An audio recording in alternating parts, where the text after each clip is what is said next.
Melis, prātā jukušais vai pats Dieva dēls? Kas, tavuprāt, ir Jēzus? Ierakst komentāros savu viedokli, bet varbūt uz mirkli padomāsim kopā. Jēzus uzdeva saviem mācekļiem šo jautājumu, bet šodien arī mums uz šo jautājumu ir jāatbild. Kas Jēzus ir?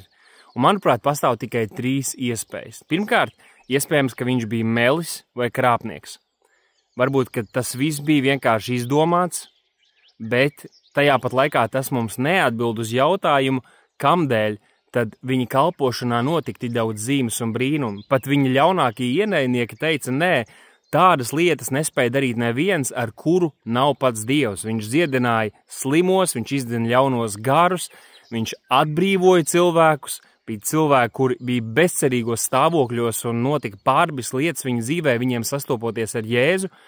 Un kāds ir teicis, ka ja Bībeli sarakstīja viens cilvēks, tātad noraidot to, ka tā ir sarakstīta 1500 gadu laikā un tā ir vairāk kā 40 autori, bet tā ir vienots vēstījums, kas viss ir par šo te un kulminēja šajā vienā personā, Mesijā, Jēzu Kristu, kurš atnāca, lai glābtu cilvēks no pasaules grēkiem, no Dieva dusmības. Ja to ir sarakstījis viens cilvēks, tad šim vienam cilvēkam bija jābūt vismaz tik ģeniālam, kāds bija Jēzus Kristus, tad tam būtu jābūt Dievam, kurš nāca miesā, tik pilnīgam un ģeniālam, lai viens cilvēks kaut ko tādu varētu sarakstīt. Tātad, vai Jēzus bija melis un krāpnieks? Vēl viena lieta, ko mēs redzam, ka viņa kalpošanā mēs neredzam nekādu sautīgu motivāciju. Viņš neiedzīvojās no uz savu sekotāju rēķinu, bet tieši otrādi viņš nepārtraukti par tiem rūpējās, par tiem iežēlojās. Viņš mīlēja cilvēkus un pagodināja Tēvu, kas ir debesīs. Un tāpēc es personīgi noraidu šo pirmo variantu. Jautājums ir, ko jūs ar to darāt. Otra iespējamība ir, ka viņš bija prātā sajūts, ka viņš bija vienkārši sajūts prātā un jā, kādi uzķērās un noticēja tiem meliem vai pievilšanai, kādu viņš pats bija piedzīvojis. Ir tāds joks, ka trako namā ieved kādu cilvēku un kamēr tas tiek vilkts uz savu šo te kambari, viņš kliedz, es esmu Jēzus, ko pats Dievs ir sūtījis, un pēc mirkļa kāds no blakus telpas kliedz, es nevienu neesmu sūtījis. Vai tas ir tas, kas Jēzus bija? Ja viņš bija prātā sajūts, tas vēl aizvien neattaisno, nepaskaidro visus tos brīnums, ko viņš darīja, to varenību, kādu viņš parādīja. Viņš runāja uz vētrām un tās norima.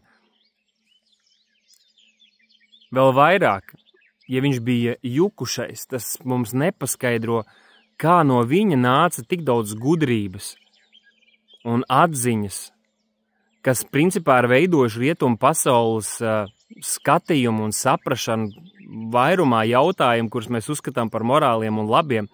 Un viņa svētrunas, kalna svētruna vai kalna sprediķis ir viens no visvairāk, vai es pat teiktu, visvairāk tāds pārdomātais, ja, un dažādi interpretētie vārdi cilvēces vēsturē. Un tātad melis, krāpnieks tātad, jukušais, un kāda ir trešā opcija? Ja viņš nav melis, ja viņš nav šis te prātā jukušais, tad trešais variants ir, ka viņš ir tas, ko viņš par sevi teica. Un viņš teica, ka viņš ir šis te Dieva sūtītais vienpiedzimušais dēls, ka viņš ir šis vārds, kas tapa miesa. Viņš ir tas, kurš visu ir radījis, caur ko visu radies un priekš kā viss ir radies. Tas viss pastāv viņā. Viņš ir visvarenā Dieva, trīsvienīgā Dieva otrā persona, kas atklājusies un nāku šajā pasaulē, lai paņemtu mūsu grēku, lai izciest mūsu sodu un augšām celtos, lai sagādātu glābšanu visiem tiem, kas tic uz viņu. Un tāpēc tu jau vari teikt, es nesaka, ka viņš bija melis un nesaka, ka viņš bija prātā jukušies, jo vēsturnieki nestrīdās par to, vai viņš vispār eksistēja. Vienīgais jautājums ir par to, vai viņš augšām cēlās, jo ja viņš augšām cēlās, tas nozīmē, ka viss, ko viņš teica, ka tā ir patiesība, jo viņš pasludināja, ka viņš mirs un augšām celsies. Tas arī paskaidro un apstiprinātu visu pārējo, ko viņš teica, bet ja viss pārējais, ko viņš teica, ir patiesība, tad mums pienāktos viņam klausīt.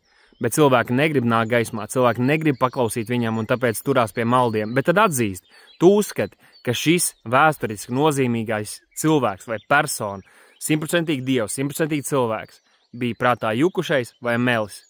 Jo, ja tu tā nedomā, tad saprot un atzīst, ka viņš patiesi bija tas, ko viņš teica. Viņš bija dzīvā Dieva dēls, kungs, kura priekšā reiz locīsies katrs celis, un katra mēle atzīst to, ka viņš patiesi ir kungs. Tāpēc šodien es aicinu pārdomā, kas tavuprāt ir Jēzus, un neatstāj to tādā pelēkajā zonā. Lasi Bībeli, uzdod jautājumus, meklē vēstures grāmatās un lūdz, lai Dievs tev atklāj.